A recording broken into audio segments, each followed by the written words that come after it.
What mistakes made you the investor you are today? How much time do you have for me to talk about it? Hours and hours and hours.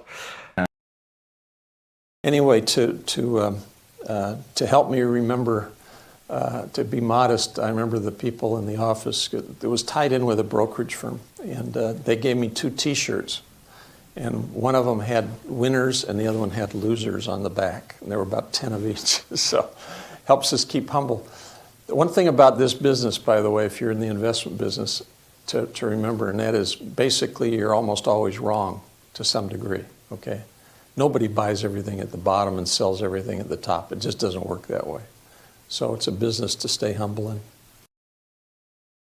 How do you know? You've always said that you should sell when the herd is happiest and buy when it's gloomy. How do you know when the herd is gloomy that it isn't right? Sometimes they are. And of course, we make hundreds of mistakes all the time. Talk to me today about the reality of Wall Street today, a Dow Jones average reaching levels that I bet you never imagined this early in this decade. That's correct, Charlie, yeah. Mm-hmm. It's a blessing. I heard you once say that it was a 50-50 chance that it would reach 6,000 by the year 2000. That's right, correct. That was on Wall Street Week. And you they were got wrong. That too soon. Templeton was wrong. Right, often. All right, but go ahead. Tell me where you think. Go ahead. At least 1/3 of the time, all my investments have been wrong. Yeah, that shows, which is important to show, that no matter how hard you work at having systems for avoiding error and practices of trying to stay within your circle of competency, et cetera, you still make mistakes. And I think I can confidently promise that it won't be our last mistake.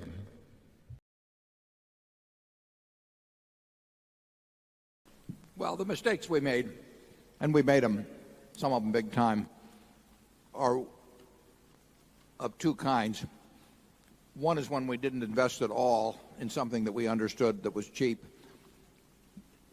maybe because we weren't even working hard enough at looking at the whole list, or because for one reason or another we didn't take action.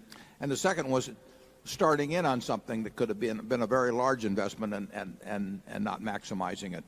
Charlie is a huge believer in the idea that you don't sit around sucking your thumb when something comes along that should be done, that you pour into it, and that's generally what we've tried to do. But there have been times, and it's usually happened when I've started buying something at X and it went up to X plus an eighth or some intolerable amount like that, and I quit or waited for it to come back, and we've missed in some cases billions of dollars of profit because of the fact that I'd gotten anchored in effect to some initial price when I could have paid more subsequently, and it really was inconsequential. Do you have anything worse to confess than Walmart? No, Walmart, I cost us about, it's up to 10 billion now. I cost us about 10 billion. I set out to buy 100 million shares of Walmart pre-split at about 23. And Charlie said it didn't sound like the worst idea I ever came up with, which is, from him, I mean, it's just ungodly praise. And then, we bought a little, and then it moved up a little bit. And I thought, well, maybe it'll come back, or what. Who knows what I thought? I mean, only my psychiatrist could tell me. And that thumb-sucking, reluctance to pay a little more, the current cost is in the area of 10 billion, and there have been other examples too, and there will probably be more examples in the future, unfortunately. But that's on the other hand, it doesn't bother us. I mean,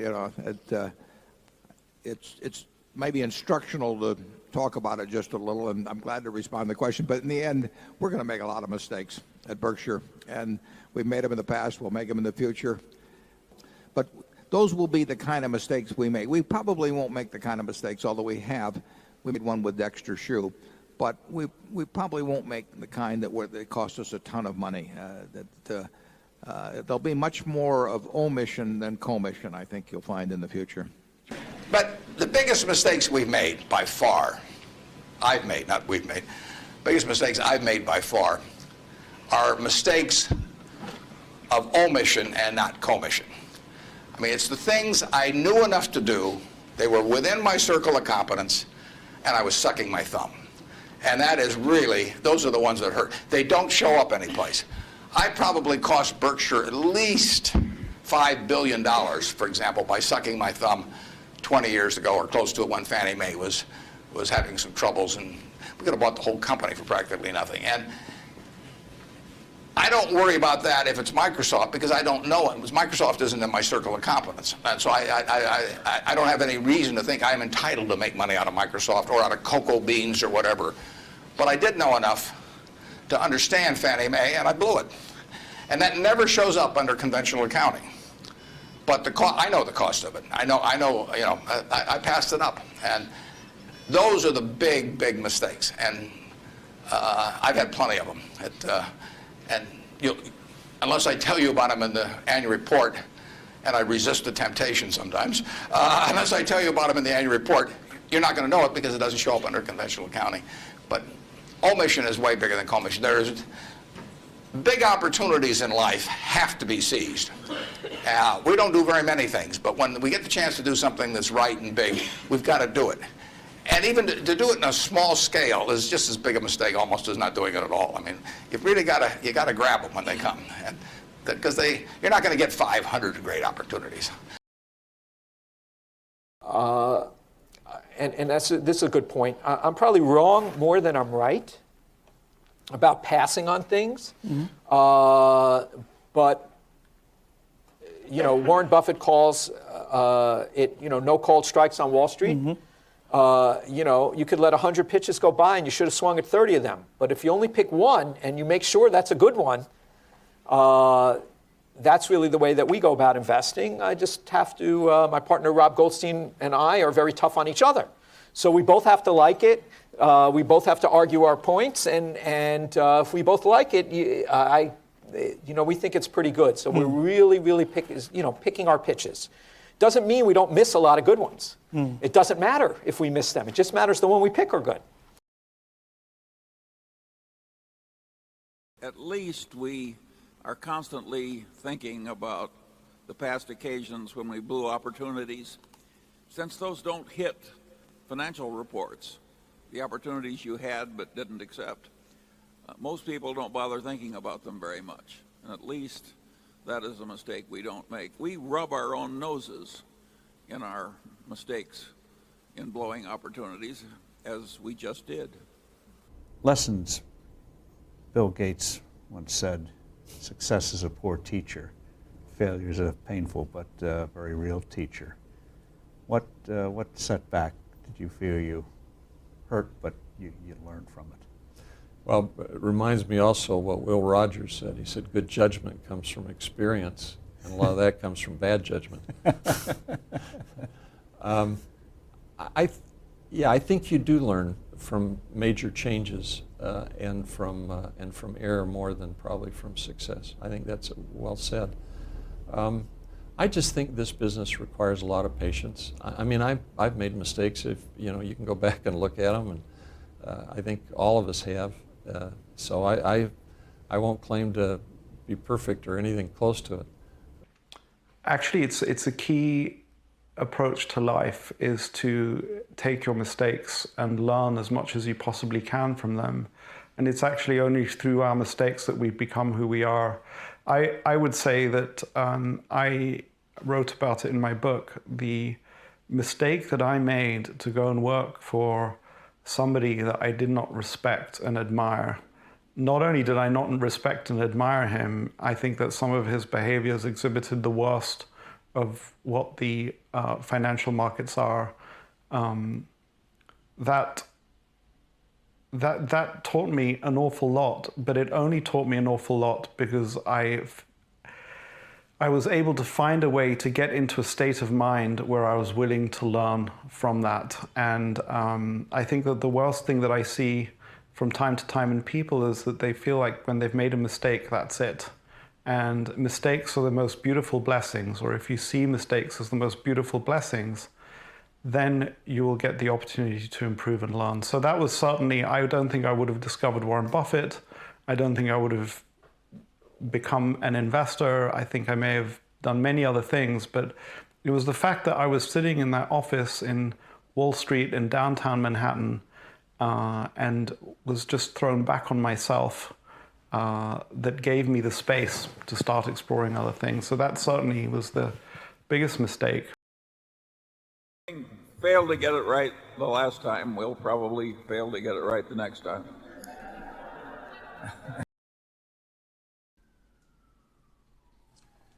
I would say a number of things. First of all, we're very careful with the analysis. We have several people work together on situations, so if one person might have made a mistake, hopefully other people will catch it. It's part of the reason we like long-tenured employees, that we want people that are experienced and capable analysts. We don't want people that are right out of college that just don't have enough background to know what to look for. There's tremendous intellectual discipline and intellectual honesty in what we do. If we do make mistakes, we want to learn from it so we never make it again. We want to be able to call a mistake a mistake. Often people will backpedal and say, well, I never really thought that. And that's not okay. We don't do that here. We try really hard to have a very high degree of intellectual honesty. If we do recognize we made a mistake, we try to admit it immediately so we can sell without much pain. One of the biggest problems is if you have a culture where you get yelled at, which we don't have, but it happens at other firms. If you bought something and you realize 5 minutes after you bought it that you made a math error, or you didn't think through a serious risk that you found out about, if you raise it to your boss and your boss yells at you, you have a disincentive to raise it. You have more incentive to hide it and hope it works out.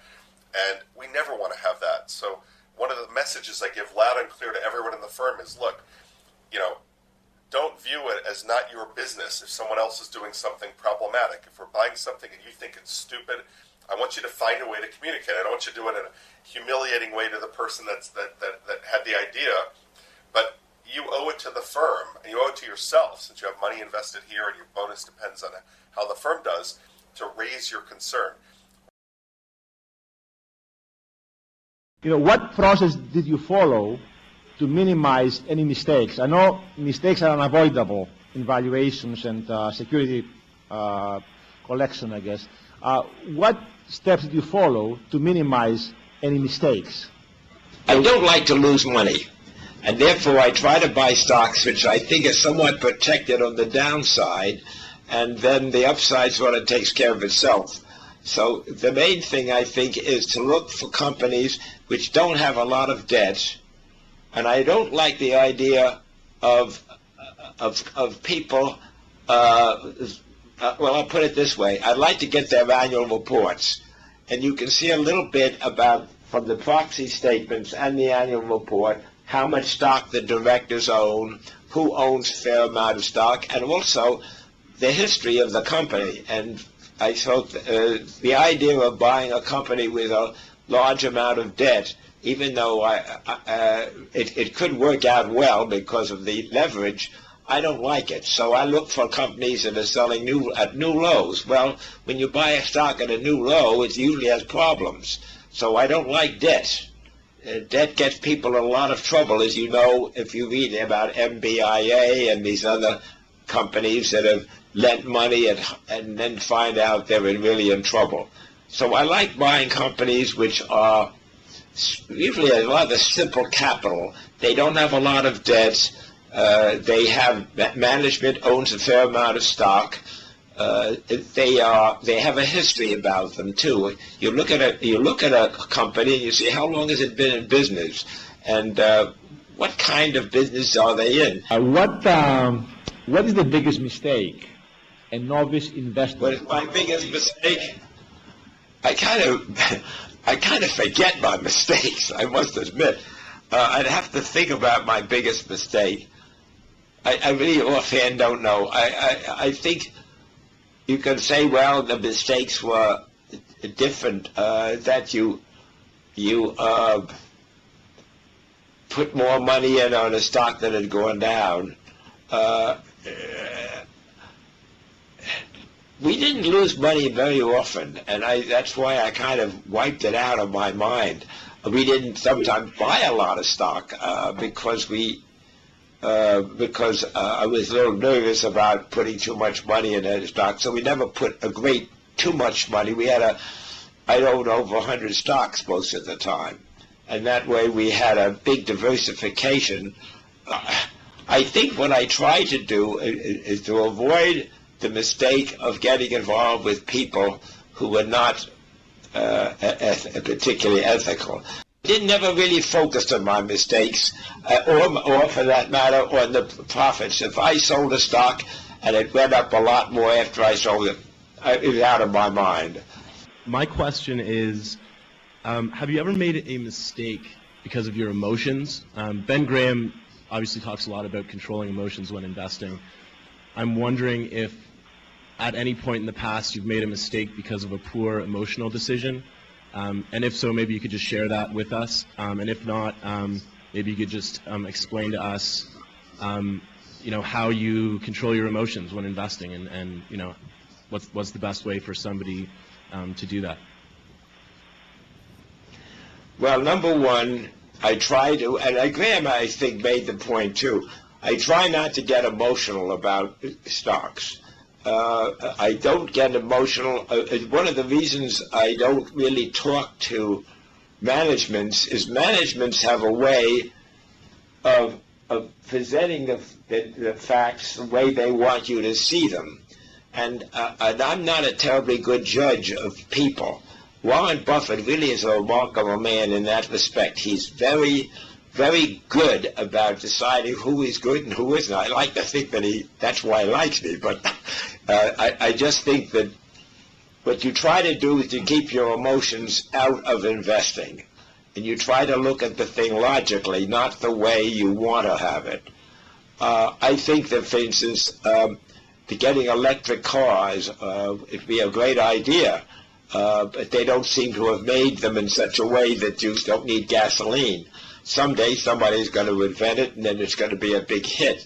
But I don't feel comfortable buying, say, an automobile company because at some future time somebody's going to invent something that'll make it better.